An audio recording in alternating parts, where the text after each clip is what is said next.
Summer holidays வந்தாச்சு, நம்ம GT Holidays வந்தாச்சு. GT Holidays, South India's #1 travel brand. ஆச்சி பாதாம் ட்ரிங்க். ஆச்சி பாதாம் ட்ரிங்க் ஒன்னு வாங்குனா ஒன்னு free. YSR Films Yuvan Shankar Raja தயாரிப்பில் ரியோ ராஜ் நடிக்கும் ஸ்வீட் ஹார்ட் மார்ச் 14 முதல் திரையரங்குகளில். நக்கீரன் நேயர்களுக்கு வணக்கம். மிகுந்த எதிர்பார்ப்புக்கு மத்தியில் இன்னைக்கு தமிழக பட்ஜெட் தாக்கல் ஆயிருக்கு. இந்த தமிழக பட்ஜெட் மாற்றமா ஏமாற்றமா, எதிர்பார்த்த அளவிற்கு இந்த பட்ஜெட்ல அப்படி என்னென்ன இருக்கு, மக்களை இந்த பட்ஜெட் ஏமாத்திருக்கா அப்படின்ற பல கேள்விகள் எழுந்திருக்கு. இந்த கேள்விகளுக்கு பதிலளிக்க இன்னைக்கு நம்மள்ட்ட இணைஞ்சிருக்காரு இந்திய தொழில் முனைவோர் சங்கத்தின் தேசிய தலைவர் திரு KE ரகுநாதன் அவர்கள். அவரை வரவேற்கலாம். சார் வணக்கம். வணக்கம். சார், இன்னைக்கு தமிழ்நாடு அரசோட பட்ஜெட் தாக்கல் ஆயிருக்கு. உங்களோட முதற்கட்ட பார்வை என்ன சார்? இதுல மிகுந்த எதிர்பார்ப்புடன் எதிர்பார்த்த ஒரு பட்ஜெட் இது. ரெண்டு விஷயத்துக்காக. ஒண்ணு இந்த அரசினுடைய இந்த காலகட்டத்தின் கடைசி முழு பட்ஜெட் இந்த அரசு.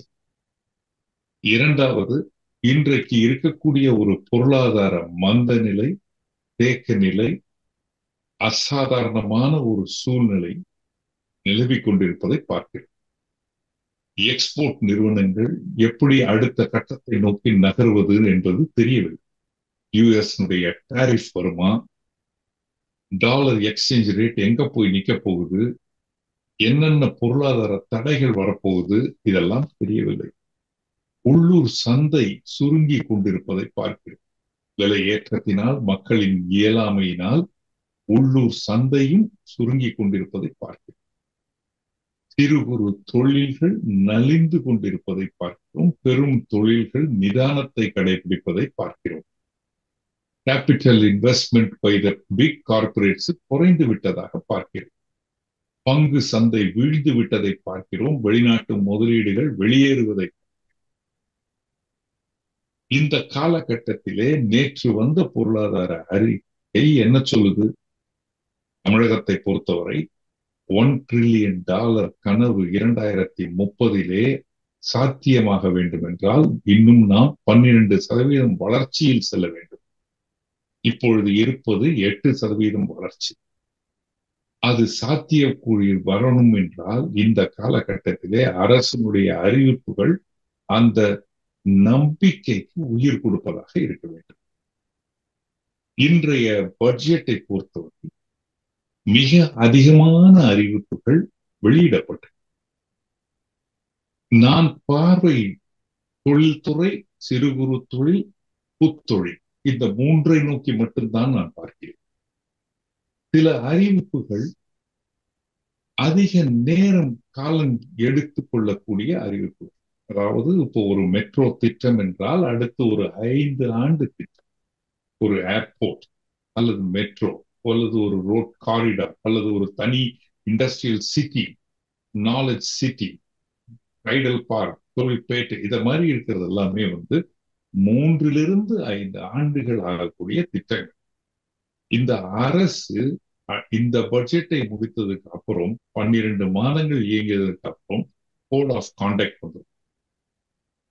அதுக்கு அடுத்த அரசு இதுவே வந்தால் இந்த நம்பிக்கை வளரும். அப்படி இல்லை என்றால் இது அனைத்துமே காணாமல் போயிடும். அப்போ இந்த பட்ஜெட்டை பொறுத்தவரை நாம் 2 விதமாக பிரித்திருக்கிறோம்.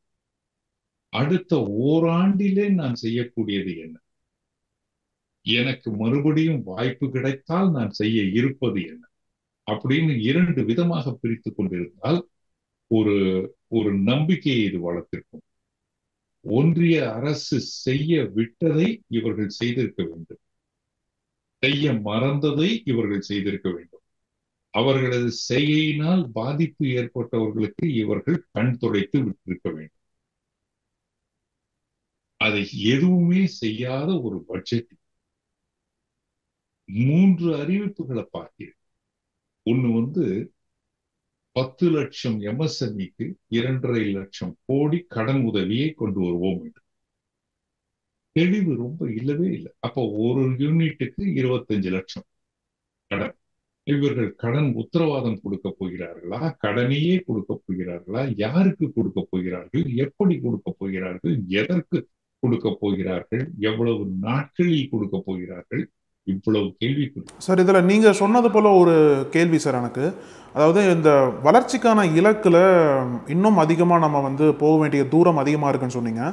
இப்போ தமிழ்நாடு அரசை பொறுத்தளவுக்கு தமிழகத்தில் வளர்ச்சிக்கான தடையாக என்னென்னு இருக்குது சார்? நமது வளர்ச்சிக்கான தடை மிக அதிகமாக இருக்கு. ஒன்று வந்து இந்த பட்ஜெட்ல நம்ம சொல்லப்பட்டிருக்கிறது வந்து தமிழகத்தினுடைய ஓன் டாக்ஸ் ரெவென்யூ வந்து 17% அதிகரித்திருக்குன்னு சொல்றோம். இப்ப 17% என்னுடைய வரும்படி வந்திருக்கு அப்படின்னா, ஒண்ணு வாங்கும் சக்தி மக்கள் கிட்ட அதிகமா இருக்கணும், இல்ல என்னுடைய விலை அதிகமாக இருந்திருக்கு. வாங்கும் சக்தி குறைந்து கொண்டுதான் இருக்கிறது மக்கள். அப்போ என்னுடைய விலையேற்றம் அதிகமாகும். அதுதான் உண்மை.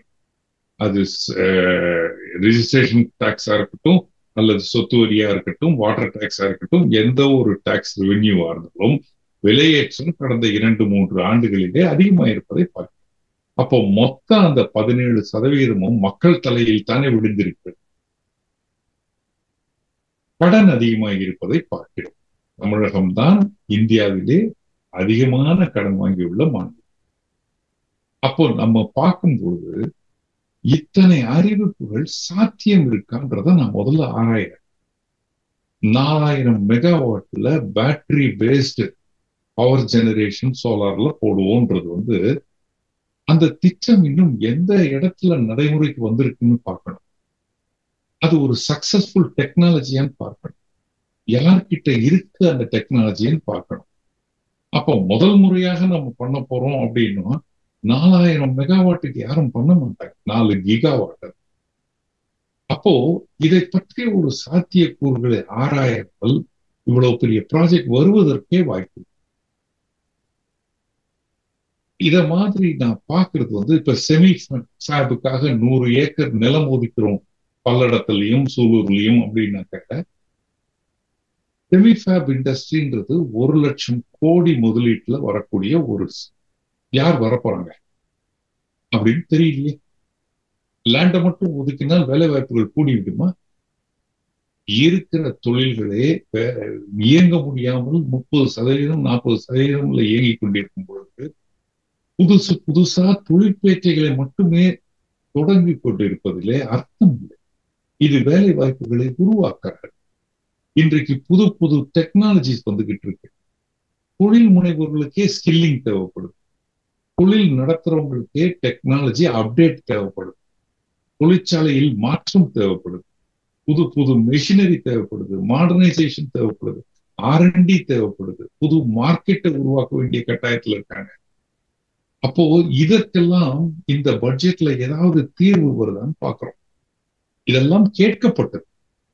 இவர்கள் நடத்திய கலந்தாய்வு கூட்டத்திலே ஒரு 2 வாரங்களுக்கு முன்பாக அனைத்து தொழில் முனைவோர்களும் சங்கங்களும் என்னென்ன வேணும்னு கொடுத்த லிஸ்ட்ல இதெல்லாம் இருக்கு. ஆனால் இதை பற்றிய அறிவிப்பு எதுவுமே இல்லாமல் உனக்கு நான் இந்த பார்க்கு தரேன், இந்த எஸ்டேட் தரேன், இந்த பில்டிங் தரேன்றது வந்து எந்த விதத்திலுமே ஒரு தேவைகளை பூர்த்தி செய்யக்கூடிய அறிவிப்பு கிடையாது. இப்போ நீங்க எடுத்துக்கங்க, டெலிவரி பாய்ஸுக்கு 2000 பேருக்கு கிட்டத்தட்ட 20,000 ரூபாய்க்கு வாகனம் வாங்குவதற்கு சப்சிடி தரேன்றது. இது எப்படி ஏற்புடையதாக இருக்கும்? டெலிவரி ஏஜென்ட்ஸ் தமிழகத்துல கிட்டத்தட்ட 20 லட்சம் பேர் இருப்பாங்க. எங்க பார்த்தாலும் இன்னைக்கு அவங்க தானே இருக்காங்க, டெலிவரி பண்றவங்க தானே இருக்காங்க. 2000 பேர் எப்படி தேர்ந்தெடுப்பீங்க? யாருக்குன்னு கொடுப்பீங்க? இப்போ நீங்க சொன்ன ஒரு முக்கியமான பாயிண்ட் என்னன்னா, தமிழக அரசு தான் இந்தியாவிலேயே வந்து அதிகமாக கடன் வாங்கியிருக்கு அப்படின்ற ஒரு குற்றச்சாட்டு வந்து இங்கே ஒரு பெரிய விமர்சனமாக வைக்கப்படுது. ஒரு பக்கம் தமிழக அரசு இதுக்கு வந்து கடன் வாங்குறது நல்லதான், இது வந்து நிறையா ஸ்கீம்ஸ்லாம் நாங்கள் வந்து செலவிடுறோம்னு சொன்னாலும் இந்த கடனை அடைக்கிறதுக்கான வழிமுறைகள் இந்த பட்ஜெட்டில் கொடுத்துருக்காங்களா சார்? ஏன்னா அதுதான் மிகப்பெரிய கேள்வியாக இன்றைக்கி எதிர்கட்சிகள்லாம் வச்சுருக்காங்க. அந்த வழிமுறைகள் இல்லாமல் மீண்டும் வந்து ஒரு புதிய கடன் வாங்கும்போது அது வந்து பொருளாதாரத்தை பாதிக்கும் அப்படின்ற குற்றச்சாட்டுக்கு உங்களோட பதில் என்னவா சார் இருக்கு? அதுதான் என்னுடைய வருத்தமே. 8.5 லட்சம் கோடி கடன் இன்றைக்கு இருக்கும் பொழுது வருமானத்தை பெருக்கக்கூடியது தொழில் சார்ந்தது தானே. அந்த தொழில் சார்ந்ததுக்கு நம்ம இன்றைக்கு எடுத்திருக்கக்கூடிய முனைவுகள் அந்த வருமானத்தை கொடுப்பதாக இல்லை. 12% வளர்ச்சி எங்கிருந்து வரப்போகுது? அழகு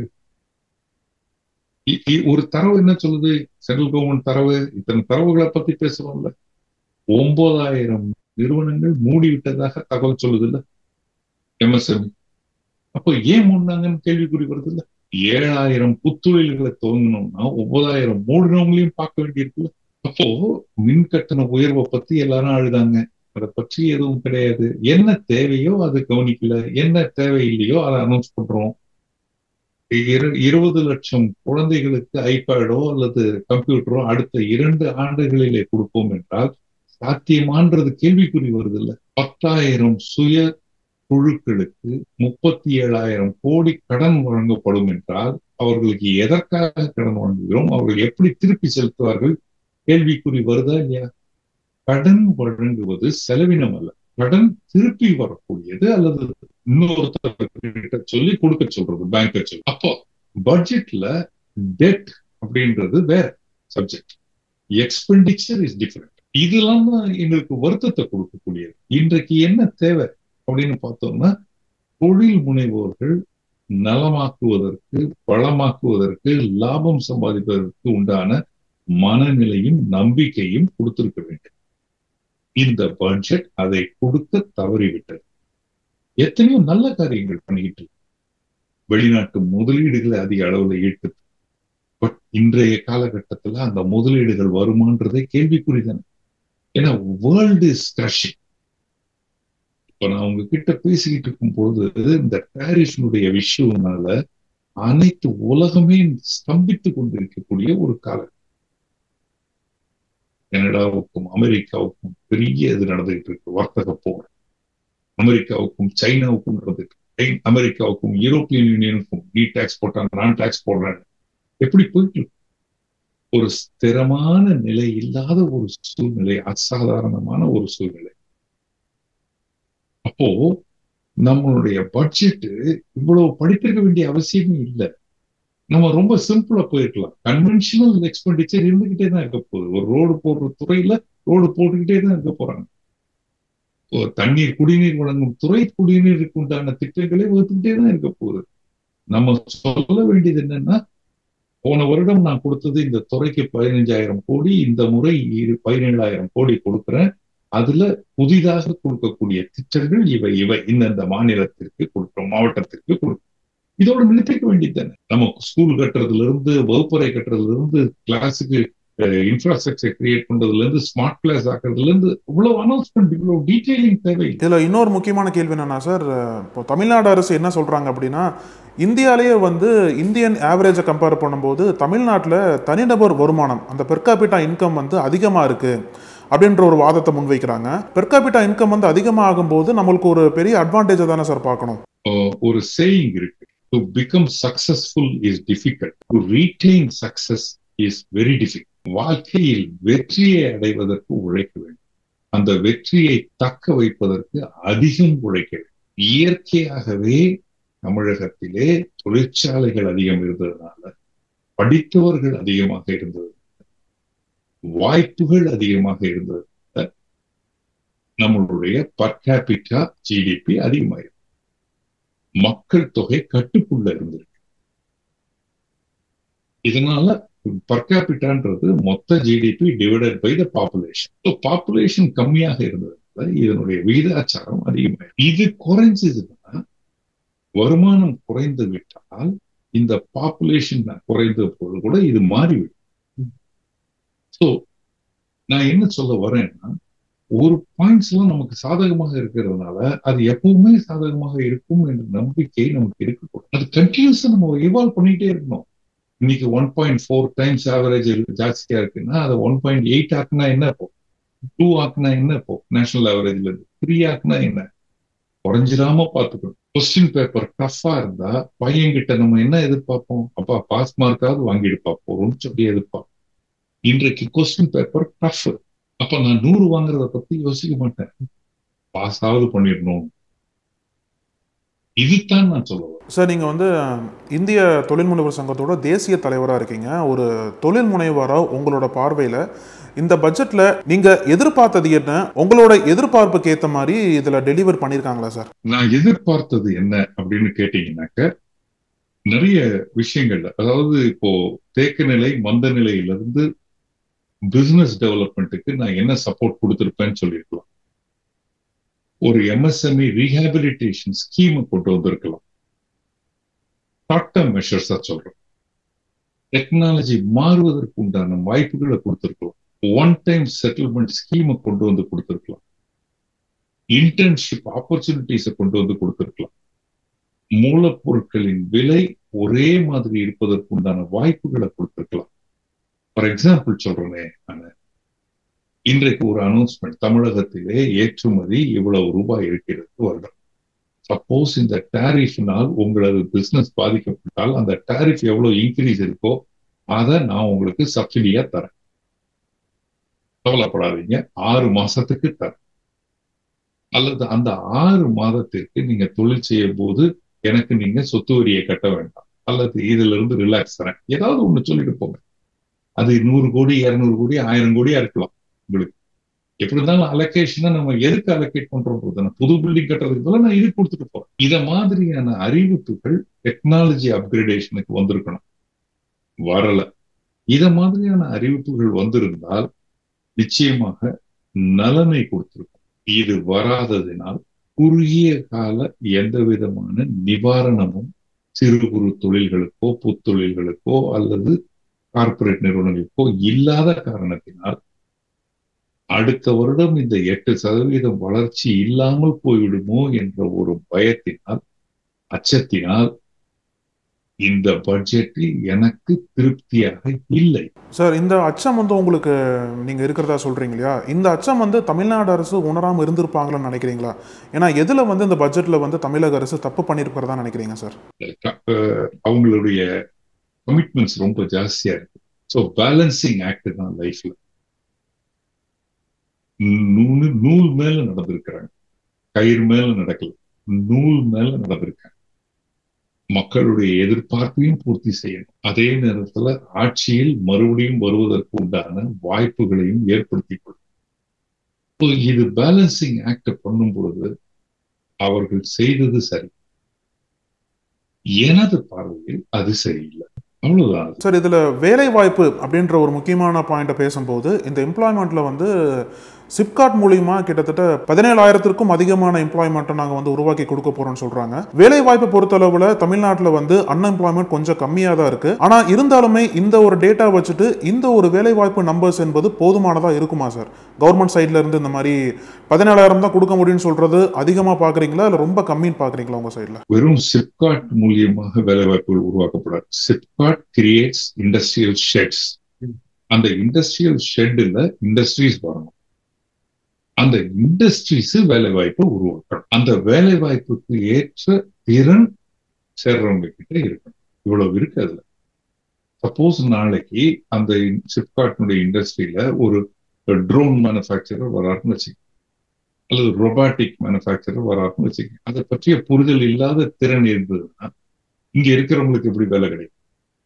ஒரு மெஷின் லேர்னிங்கை பத்தி அறிவில்லைன்னு வச்சுக்கோங்க, ஆட்டோமேஷனை பத்தி அறிவில்லைன்னு வச்சுக்கோங்க, அதை பற்றிய திறமை இல்லைன்னா எப்படி வரும்? சோ இவங்க எஸ்டிமேட் பண்றது, இந்த லேண்ட் பேங்க் இவ்வளவு ஷெட் வரும், இவ்வளவு ஃபேக்டரி வரக்கூடிய வாய்ப்பு இருக்கு, அந்த ஃபேக்டரினால இவ்வளவு வேலை வாய்ப்புகள் உருவாக்கக்கூடிய வாய்ப்பு இருக்குன்றதான் சொல்றது. பட் எது முதல்ல, முட்டை முதலியா கோழி முதலியான்ற மாதிரி, இண்டஸ்ட்ரி வந்ததுக்கு அப்புறம் லேண்ட் அலோகேட் பண்ணணுமா அல்லது லேண்ட் அலோகேட் பண்ணாதான் இண்டஸ்ட்ரீஸ் வருவாங்களா அப்படின்னாக்க இன்றைக்கு சப்ளை அண்ட் டிமாண்ட் கேப் மாதிரிதான். நீங்க ஆள் வர்றதுதான் கம்மி.